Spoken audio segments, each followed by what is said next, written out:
Hi friends, welcome to GVK study circle. ఈ వీడియోలో July 14, 2026కి సంబంధించి వార్తలు నిలిచిన జాతీయ, అంతర్జాతీయ, రాష్ట్రీయ అంశాల గురించి, వార్తలు నిలిచిన వ్యక్తులు, అవార్డులు, పుస్తకాలు, మరి క్రీడా సంబంధిత సమాచారం ఒక్కొక్క అంశాన్ని వివరంగా తెలుసుకుందాం. అంతకంటే ముందుగా నిన్నటి డైలీ కరెంట్ అఫైర్స్ వీడియోలో అడిగిన ప్రశ్నకి వివరణతో కూడిన సమాధానాన్ని చూద్దాము. సో క్వశ్చన్ వచ్చేసి, ఇటీవల వార్తల్లో నిలిచిన ICC women's T20 world cup పైన అడగడం జరిగింది. ఆల్రెడీ మన డైలీ కరెంట్ అఫైర్స్ వీడియోలో డిస్కస్ చేసిన టాపిక్నే ప్రశ్నగా ఇచ్చాను. ప్రశ్నని మరొకసారి చూడండి. ఐసీసీ మహిళల T20 ప్రపంచ కప్ 2026ని కైవసం చేసుకున్న జట్టు ఏది? మరి ఈ టోర్నమెంట్కి ఆతిథ్యం ఇచ్చిన దేశం ఏది?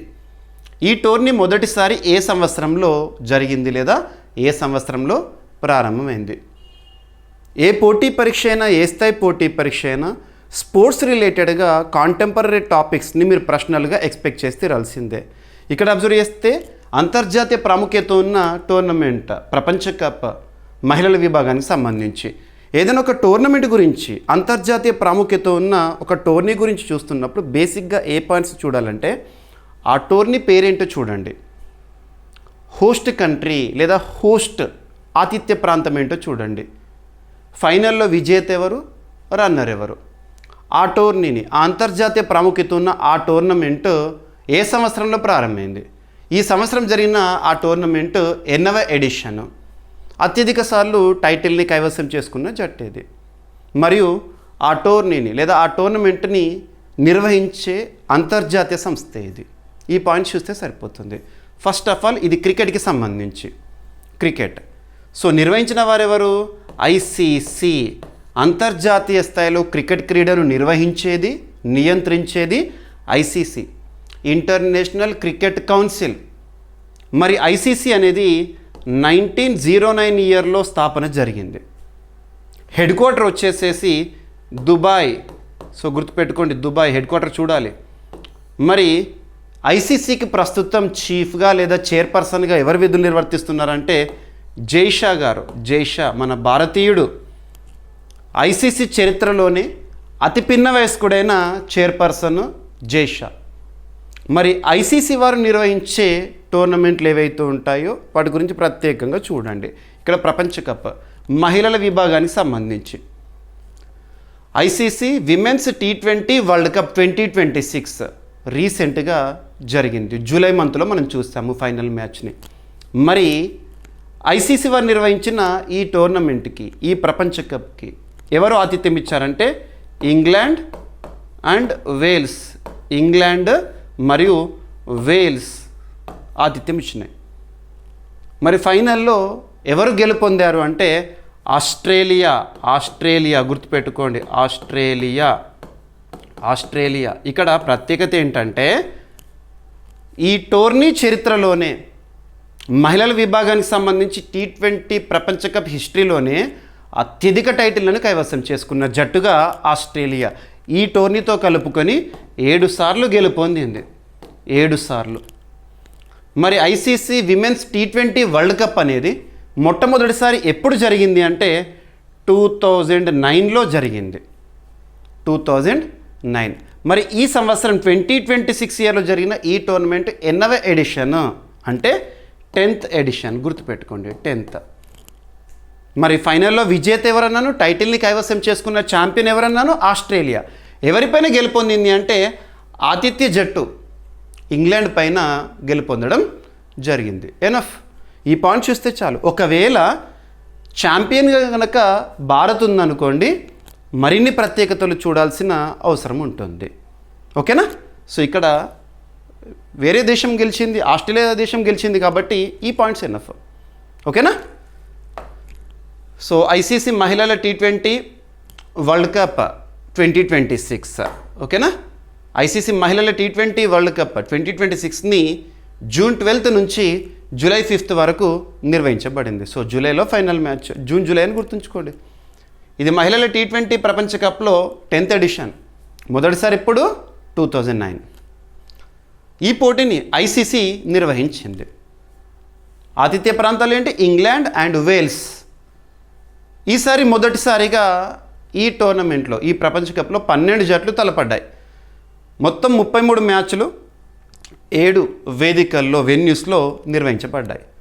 జట్లను 2 గ్రూపులుగా, ప్రతి గ్రూప్లో 6 జట్లుగా విభజించారు. ఫైనల్ మ్యాచ్ లండన్లోని Lord's cricket ground, home of cricket అంటాము, Lord's cricket ground. Lord's cricket గ్రౌండ్లో ఫైనల్ మ్యాచ్ జూలై 5th జరిగింది. ఎవరెవరి మధ్య జరిగింది? ఆతిథ్య జట్టు ఇంగ్లాండ్ మరియు ఆస్ట్రేలియా. ఫైనల్లో ఆస్ట్రేలియా ఇంగ్లాండ్ పైన 7 వికెట్ల తేడాతో విజయం సాధించి టైటిల్ని కైవసం చేసుకుంది. ఇప్పటివరకు అత్యధిక సార్లు ఈ టైటిల్ని కైవసం చేసుకున్న జట్టు ఆస్ట్రేలియా. ఓకేనా? రన్నరప్ ఎవరిక? ఇంగ్లాండ్. ఓకేనా? రైట్. మరి ఈ టోర్నమెంట్ కంటే ముందు, స్టార్ట్ అయ్యే ముందు డిఫెండింగ్ ఛాంపియన్గా, అంటే లాస్ట్ టైం ఈ టోర్నమెంట్ గెలుపొందిన జట్టు న్యూజిలాండ్ డిఫెండింగ్ ఛాంపియన్గా టోర్నీలోకి ప్రవేశించింది. ఎనఫ్. ఓకేనా? రైట్. ఇక్కడ ఇంకొక పాయింట్ చూడండి. నెదర్లాండ్స్ జట్టు తొలిసారిగా ఈ టోర్నీకి అర్హత సాధించింది. ఇటువంటి కొన్ని ఎక్స్క్లూజివ్ పాయింట్స్ పైన మనం చూడాలి. స్టేట్మెంట్స్లో ఇస్తారు. ఎందుకంటే ఈరోజు మీరు ప్రశ్నపత్రాలను కనుక పరిశీలించినట్లయితే ప్రశ్న ఇచ్చేసి కింద స్టేట్మెంట్స్ ఇస్తున్నారు. అందులో ఎన్ని కరెక్ట్, ఎన్ని తప్పు, ఇలా అడుగుతున్నారు ప్రశ్న. కాబట్టి ఇన్ డీటెయిల్గా చదివితేనే సరిపోతుంది. ఒకప్పట్లాగా సింగిల్ లైన్లో చదువుతానంటే కలవదు. రైట్. ఐసీసీకి సంబంధించి ఓకే, ఎగ్జామినేషన్ పాయింట్ ఆఫ్ వ్యూలో ఇటువంటి పాయింట్స్ ఖచ్చితంగా చూడాలి. బేసిక్ పాయింట్స్, ఇదంతా కూడా స్టాటిక్ జీకే. ఓకేనా?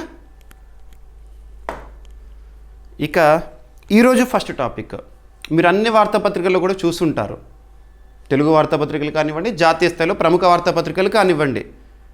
లార్డ్స్ క్రికెట్ మైదానంలో చారిత్రాత్మక లేదా చారిత్రక టెస్ట్ మ్యాచ్ జరిగింది. టెస్ట్ మ్యాచ్ మొట్టమొదటిసారి మహిళల జట్టుకి సంబంధించి టెస్ట్ మ్యాచ్ జరిగింది. ఇంగ్లాండ్ ఆతిథ్య జట్టు మరియు ఇండియా విమెన్స్ టీమ్స్ పాల్గొన్నాయి, test match ఆడినాయి.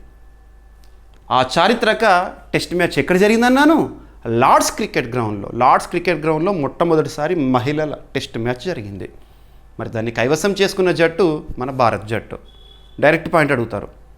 Lord's cricket ground చాలా ప్రత్యేకమైనది.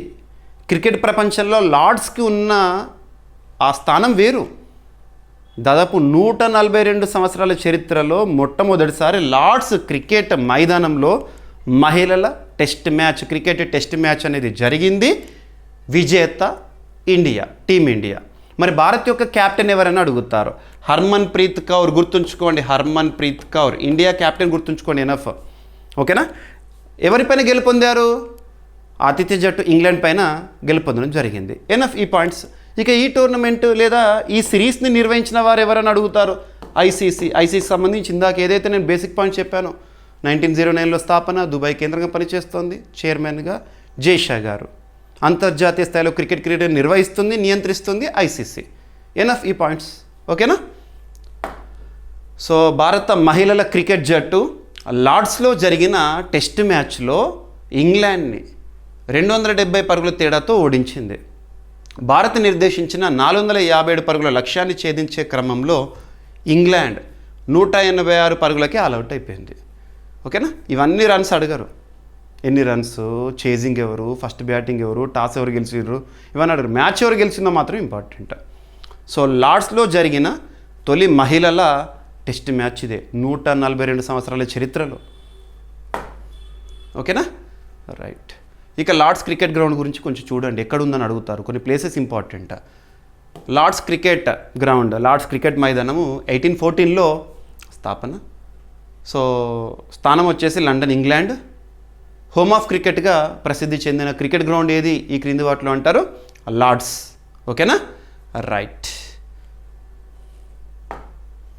ఇక ఐసీసీకి సంబంధించిన బేసిక్ పాయింట్స్. ఇక ఈరోజు నెక్స్ట్ టాపిక్ వచ్చేసేసి ప్రపంచ బ్యాంకుకి సంబంధించిన ఆర్థిక సాయము. మన భారతదేశానికి ప్రపంచ బ్యాంకు ప్రకటించిన ఆర్థిక సాయము. ఏ పథకం కోసము, ఏ యోజన కోసము, ఏ అభివృద్ధి కార్యక్రమం కోసం, ఈ పాయింట్స్ చూడాలి. ఫస్ట్ ఆఫ్ ఆల్ బేసిక్స్లోకి వెళ్దాము. వరల్డ్ బ్యాంక్, ప్రపంచ బ్యాంక్ 1944లో స్థాపన. వాషింగ్టన్ డీసీ కేంద్రంగా పనిచేస్తుంది. వాషింగ్టన్ డీసీ కేంద్రంగా పనిచేస్తుంది ప్రపంచ బ్యాంక్. మరి వరల్డ్ బ్యాంక్కి ప్రస్తుతం అధ్యక్షులుగా ఎవరు విధులు నిర్వర్తిస్తున్నారంటే అజయ్ బంగా గారు. అజయ్ బంగా మన భారతీయ మూలాలు ఉన్న వ్యక్తి. అజయ్ బంగా గారు వరల్డ్ బ్యాంక్ చరిత్రలోనే, ప్రపంచ బ్యాంక్ చరిత్రలోనే 14th ప్రెసిడెంట్ మన భారతీయ మూలాలు ఉన్న వ్యక్తి అజయ్ బంగా గారు.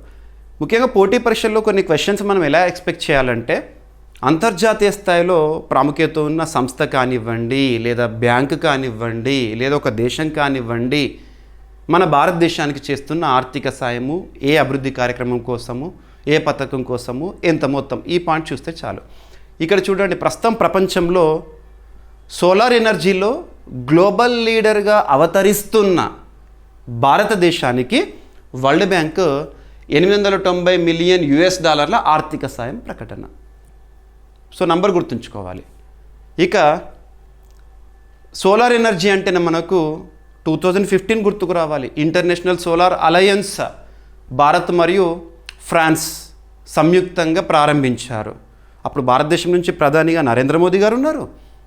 ఫ్రాన్స్ దేశం నుంచి ఆ దేశాధినేత Francois Hollande. International solar alliance head quarter ఇక్కడ గురుగ్రామ్, హర్యానా.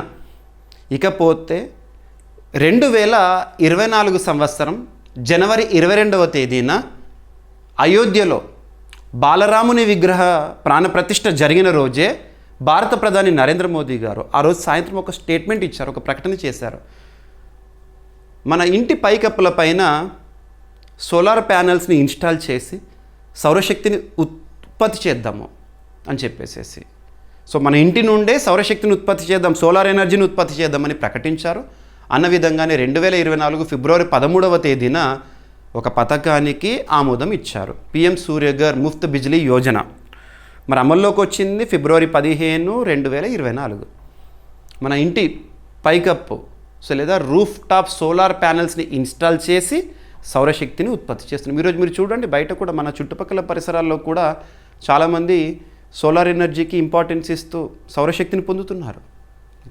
మరి అటువంటి సౌరశక్తి కార్యక్రమానికి, మన భారతదేశంలో అమలవుతున్న కార్యక్రమానికి, ఆ కార్యక్రమం పేరేంటి? ప్రధానమంత్రి సూర్యఘర్ పథకం లేదా PM సూర్యఘర్ ముఫ్త్ బిజ్లీ యోజన. ఈ పథకానికి ప్రపంచ బ్యాంక్ $890 మిలియన్ ఆర్థిక సాయం ప్రకటన. ఓకేనా? వరల్డ్ బ్యాంక్ గ్రూప్ భారత్లోని ప్రధానమంత్రి సూర్యఘర్ ముఫ్త్ బిజ్లీ యోజన పథకం కోసము, ఈ యోజన కోసము $890 మిలియన్ ఆర్థిక సహాయానికి ఆమోదం తెలిపింది. ఈ నిధుల ద్వారా రూఫ్ టాప్ సోలార్ వ్యవస్థల విస్తరణ, లక్షలాది కుటుంబాలకు పరిశుభ్రమైన విద్యుత్, పునరుత్పాదక ఇంధన రంగంలో 17 లక్షల ఉద్యోగాల సృష్టి లక్ష్యంగా పెట్టుకున్నారు. ఈ కార్యక్రమం గృహాలపై రూఫ్ టాప్ సోలార్ ఏర్పాటు, దేశీయ తయారీ ప్రోత్సాహం, ప్రైవేట్ పెట్టుబడుల ఆకర్షణకు మరింత తోడ్పడుతుంది. మీరు కూడా చూడండి, మనము రూఫ్ టాప్ సోలార్ ప్యానెల్స్ని ఇన్స్టాల్ చేసుకోవాలి, సౌరశక్తిని పొందాలనుకుంటే భారత ప్రభుత్వము సబ్సిడీ కూడా ఇస్తోంది. మీకు PM E-డ్రైవ్ సబ్సిడీస్ కానివ్వండి, ఇవన్నీ కూడా చూడండి. సో ఈ ఆర్థిక సాయంలో ఏ విధంగా ఖర్చు చేస్తారు ఇది అడగరు. నేను ఎక్స్ట్రా ఇన్ఫర్మేషన్ ఇస్తున్నాను. కారణం ఏంటంటే ఒక టాపిక్కి సంబంధించి ఇన్ డీటెయిల్ ఇన్ఫర్మేషన్ తెలియాలి. కానీ పోటీ పరీక్షల కోణంలో ఎంతవరకు అయితే ఇంపార్టెంటో అది మాత్రం మీకు నేను ఓరల్గా ఎక్స్ప్లెనేషన్ ఇస్తున్నాను. ఓకేనా? చూడండి. సో ప్రధానమంత్రి సూర్యఘర్ ముఫ్త్ బిజ్లీ యోజన 2024 సంవత్సరంలో ప్రారంభము.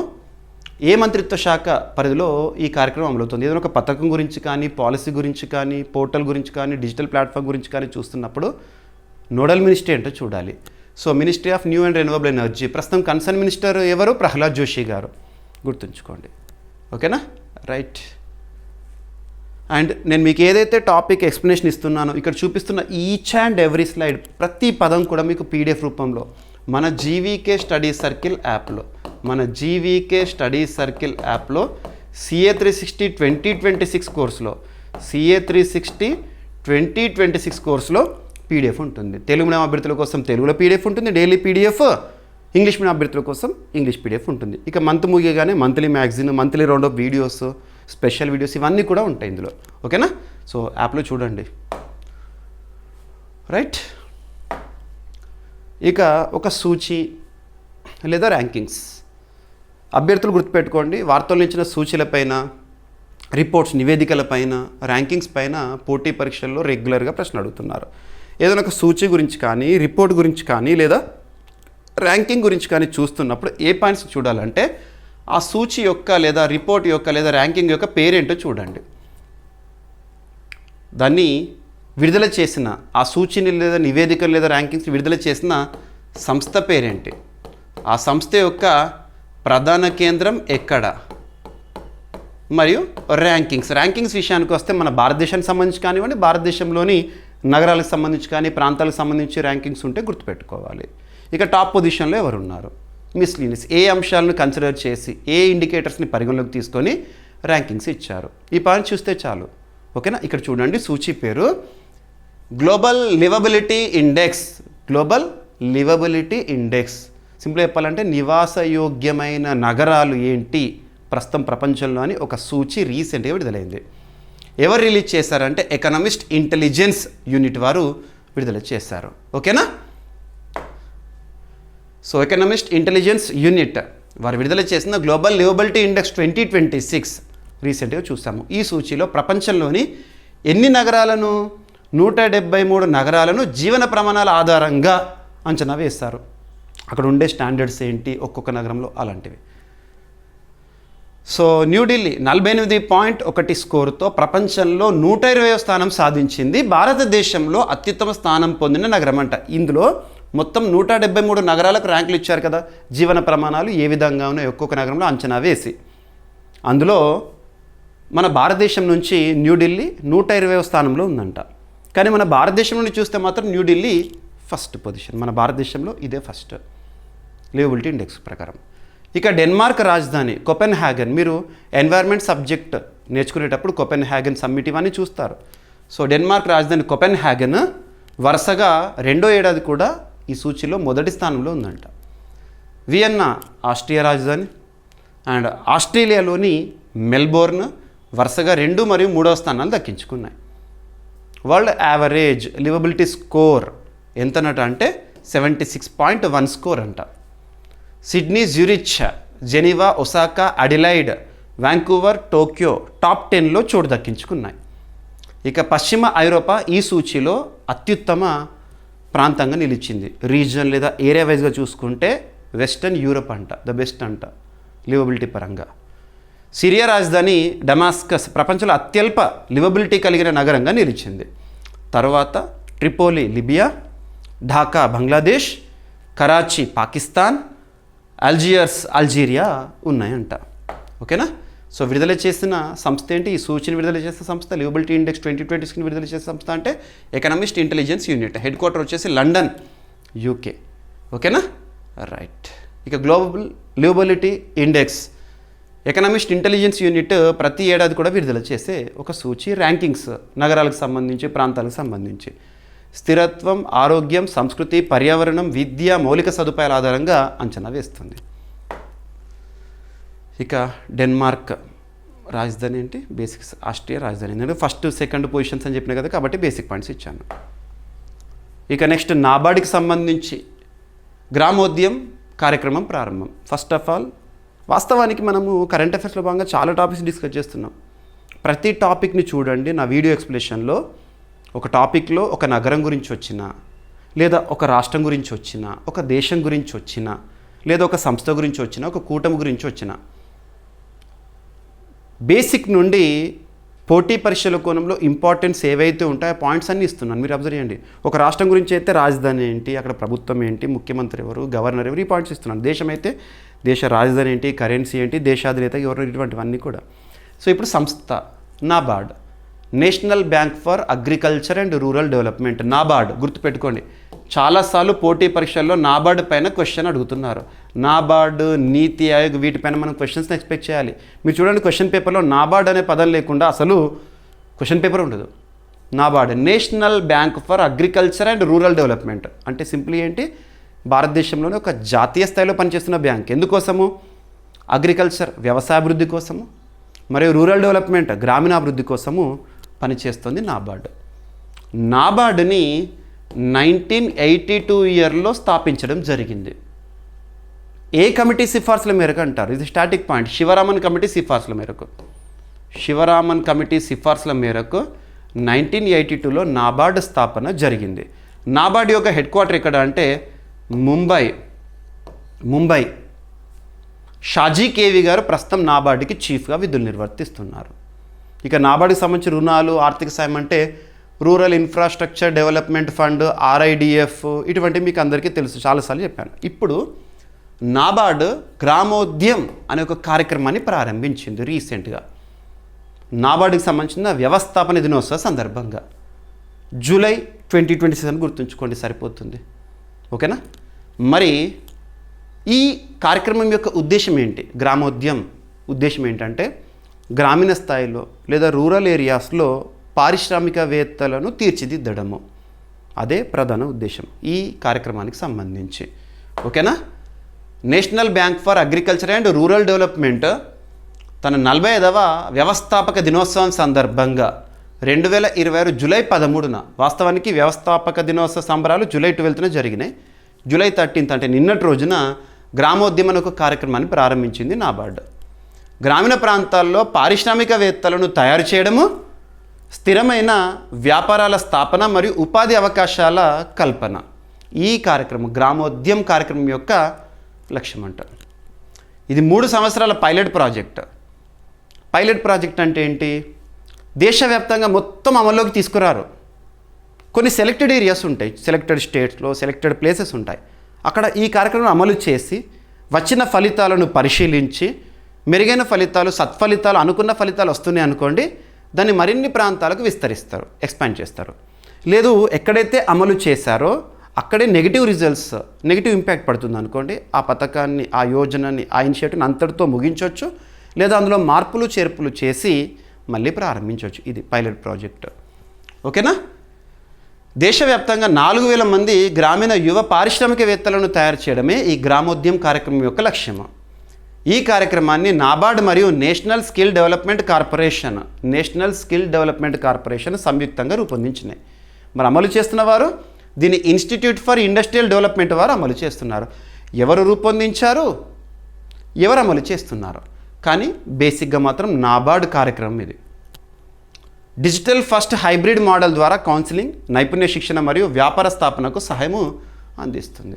సో మీకు ఈ టాపిక్లో భాగంగా చెప్పిన బేసిక్స్ ఏంటి? నాబార్డ్ గురించి, నేషనల్ స్కిల్ డెవలప్మెంట్ గురించి చెప్పాను కదా, చూద్దాము. So national bank for agriculture and rural development 1982లో స్థాపన, ముంబై కేంద్రంగా పనిచేస్తుంది. షాజీ కేవీ గారు ప్రస్తుత చైర్పర్సన్ నాబార్డ్కి సంబంధించి. ఏ మంత్రిత్వ శాఖ పరిధిలో పనిచేస్తుంది నాబార్డ్ ఈ బ్యాంక్ అంటే? Ministry of finance. Concern minister ఎవరు? నిర్మలా సీతారామన్ గారు. ఓకేనా? అండ్ ఇక్కడ ఇంకొక పాయింట్ మీరు యాడ్ చేసుకోండి, అది స్టాటిక్ పాయింట్. శివరామన్ కమిటీ సిఫార్సుల మేరకు నాబార్డ్ ఏర్పాటు జరిగింది. శివరామన్. ఇక next national skill development corporation సంస్థ 2008 సంవత్సరంలో స్థాపన, న్యూఢిల్లీ కేంద్రం పనిచేస్తుంది. ఏ మంత్రిత్వ శాఖ పరిధిలో పనిచేస్తుందంటే నైపుణ్యాభివృద్ధి మరియు వ్యవస్థాపకత మంత్రిత్వ శాఖ, ministry of skill development and entrepreneurship అంటే కదా. జయంత్ చౌదరి గారు ప్రస్తుతం కన్సర్న్ మినిస్టర్గా ఉన్నారు. ఓకేనా? ఇన్స్టిట్యూట్ ఫర్ ఇండస్ట్రియల్ డెవలప్మెంట్ వీరే కదా అమలు చేస్తోంది. పారిశ్రామికవేత్తలు, MSME micro small medium enterprises, భారతదేశంలో పరిశ్రమ రంగంలో అత్యధిక ఉపాధి అవకాశాలు కల్పిస్తోంది ఎంఎస్ఎంఈ సెక్టార్. స్టార్టప్స్ మరియు నైపుణ్యాభివృద్ధికి తోడ్పడే జాతీయ సంస్థ. ఇక నెక్స్ట్ పేరు మార్పు సంబంధిత అంశం అనుకోవచ్చు, నామకరణానికి సంబంధించి అని చెప్పవచ్చు. సెంట్రల్ విస్టా అనగా మీకు పార్లమెంట్ ఏరియా గుర్తొస్తుంది. సో సెంట్రల్ విస్టా ప్రాంతానికి కర్తవ్య భవన్ ఏరియాగా పేరు మార్పు. ఓకేనా? రీసెంట్గా మనోహర్ లాల్ ఖట్టర్ గారు కేంద్ర ప్రభుత్వ ఈ నిర్ణయాన్ని అనౌన్స్ చేయడం జరిగింది. ఓకేనా? సో 2026 జూలై 12 నుంచి న్యూఢిల్లీలోని సెంట్రల్ విస్టా పునరాభివృద్ధి ప్రాంతాన్ని కర్తవ్య భవన్ కాంప్లెక్స్ లేదా కర్తవ్య భవన్ ఏరియాగా పిలుస్తారంట. ఆల్రెడీ పిలుస్తున్నారు. ఇక ఈ ప్రాంతంలో ప్రభుత్వ కార్యాలయ భవనాలు, కర్తవ్య పత్, భవిష్యత్తులో నిర్మించే ప్రభుత్వ భవనాలు ఉంటాయి. ఓకేనా? కర్తవ్య భవన్ ఏరియా ప్రాంతం అన్నట్టు. ఓకేనా?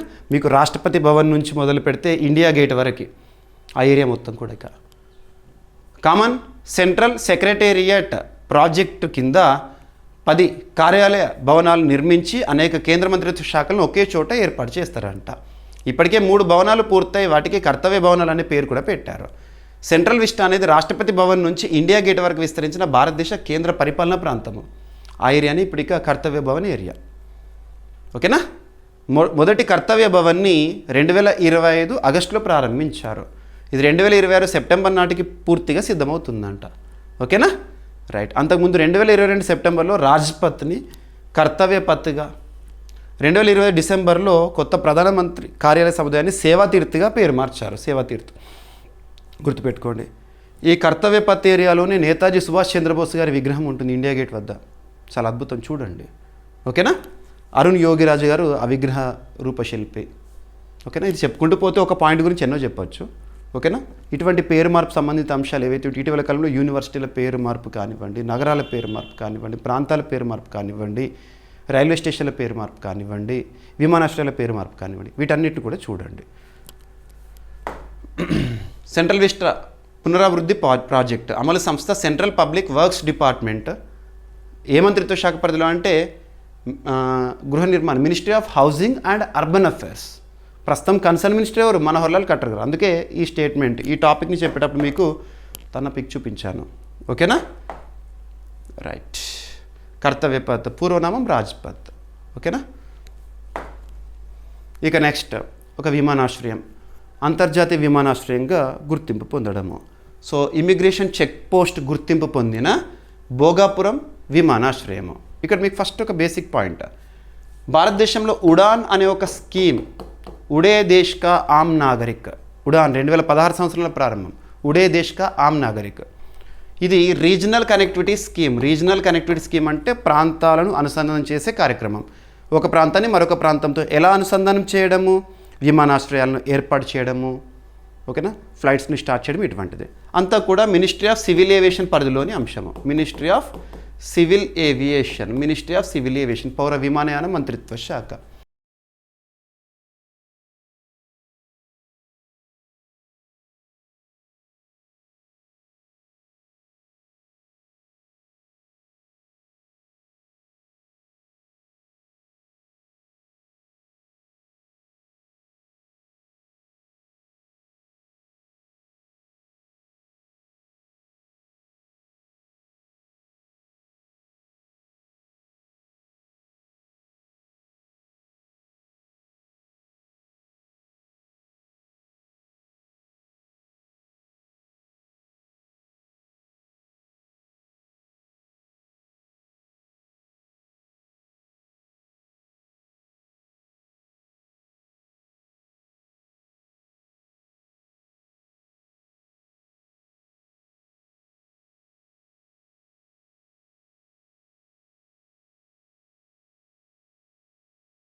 ఇక ఈరోజు ప్రశ్న ఆల్రెడీ మన డైలీ కరెంట్ అఫైర్స్ వీడియోలో డిస్కస్ చేసిన టాపిక్ ఏది, ప్రశ్నగా ఇచ్చాను.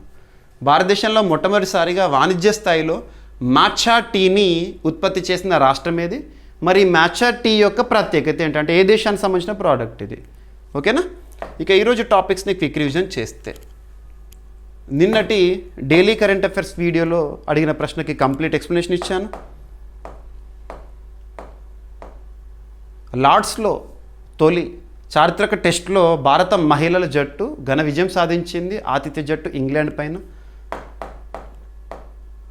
ప్రధానమంత్రి సూర్యఘర్ ముఫ్త్ బిజిలీ యోజన ఈ పథకానికి ప్రపంచ బ్యాంకు నుంచి 890 మిలియన్ అమెరికన్ డాలర్ల ఆర్థిక సాయం. So EIU economist intelligence unit వారు విడుదల చేసిన గ్లోబల్ లివబిలిటీ ఇండెక్స్ 2026. నాబార్డ్ గ్రామోద్యం కార్యక్రమాన్ని ప్రారంభించింది. అమలు చేసే సంస్థ ఏంటి? నాబార్డ్ యొక్క ప్రత్యేకత ఏంటి? సెంట్రల్ విస్టా ప్రాంతానికి కర్తవ్య భవన్ ఏరియాగా పేరు మార్పు మనోహర్ లాల్ ఖట్టర్ గారు కేంద్ర ప్రభుత్వం తరఫున అనౌన్స్ చేశారు. భోగాపురం విమానాశ్రయానికి ఇమిగ్రేషన్ చెక్ పోస్ట్ గుర్తింపు under which ministry? Ministry of home affairs. ఓకేనా. భారత్లో తొలి లేదా India's first ICMR centre for high altitude medicine ఎక్కడ? కీలాంగ్, హిమాచల్ ప్రదేశ్. డైరెక్ట్ పాయింట్ గుర్తుపెట్టుకోండి. జిబ్రాల్టర్ సరిహద్దు నియంత్రణల తొలగింపునకు యూకే, స్పెయిన్ మరియు యూరోపియన్ యూనియన్ మధ్య కుదిరిన ఒప్పందము. తుంగభద్ర పరివాహక ప్రాంతంపై హై పవర్ కమిటీ ఏర్పాటు. తుంగభద్ర అంటేనే 3 రాష్ట్రాలు గుర్తుకు రావాలి మీకు: ఆంధ్రప్రదేశ్, కర్ణాటక, తెలంగాణ. అరుణాచల్ ప్రదేశ్లో 150 ఏళ్ళ తర్వాత అరుదైన హిమాలయ పుష్పం పునరావిష్కరణ. దీని యొక్క సైంటిఫిక్ నేమ్ ఏంటి, ప్రత్యేకత ఏంటి, ఎవరి పేరుని నామకరణం చేశారు? హైదరాబాద్లో అరుదైన భూ అయస్కాంతాల తయారీ కేంద్రం ఇందుకోసం కుదిరిన ఒప్పందము రష్యాకి సంబంధించిన ప్రభుత్వ రంగ అణుశక్తి సంస్థతో మన హైదరాబాద్ సంబంధించిన ఒక సంస్థ ఒప్పందం కుదుర్చుకుంది. ఆ సంస్థల పేర్లు ఏంటి, ప్రత్యేకతలు ఏంటి? International shooting sports federation world కప్లో స్వర్ణం గెలిచిన భారత మహిళా ట్రాప్ షూటర్ మొట్టమొదటి మహిళగా నీరు దండా గారు. ఎక్కడ జరిగింది ఈ వరల్డ్ కప్? సో యుక్రెయిన్ ప్రధానమంత్రి యూలియా స్విరిడెంకో గారు రాజీనామా చేశారు. ఓకేనా? ఈరోజు ప్రశ్న, భారతదేశంలో మొట్టమొదటిసారిగా వాణిజ్య స్థాయిలో మ్యాచా టీని ఉత్పత్తి చేసిన రాష్ట్రం ఏది? మరి మ్యాచా టీ యొక్క ప్రత్యేకత ఏంటి? ఎనఫ్. అభ్యర్థులు ప్రతిరోజు మన డైలీ కరెంట్ అఫైర్స్ వీడియో చూడండి, మీకు ప్రతిరోజు అందిస్తున్నాను. క్లాస్లో ఇస్తున్న కంటెంట్ ఎక్స్ప్లెనేషన్ అంతా విన్న తర్వాత మన CA 360 కోర్స్లో GVK study circle app, so GVK study circle యాప్లో CA 360 2026 కోర్స్, సో CA 360 2026 కోర్సులో డైలీ కరెంట్ అఫైర్స్ PDF, ఈ క్లాస్లో ఇస్తున్న ఎక్స్ప్లెనేషన్ అంతా కూడా మీకు PDF రూపంలో అందుబాటులో ఉంటుంది. తెలుగు మీడియం అభ్యర్థులకు తెలుగులో ఉంటుంది, ఇంగ్లీష్ మీడియం అభ్యర్థుల కోసం ఇంగ్లీష్లో ఉంటుంది. ఇక monthly roundup, monthly magazine, segment wise current affairs, special videos, one liner current affairs, ఇవన్నీ కూడా మీకు CA 360 కోర్సులో ఉంటాయి. ఓకేనా? ఏమైనా మిస్లీనియస్ టాపిక్స్ ఉంటే రేపటి క్లాస్లో జోడించి డిస్కస్ చేద్దాము. రేపు మళ్ళీ కలుద్దాం. Thank you.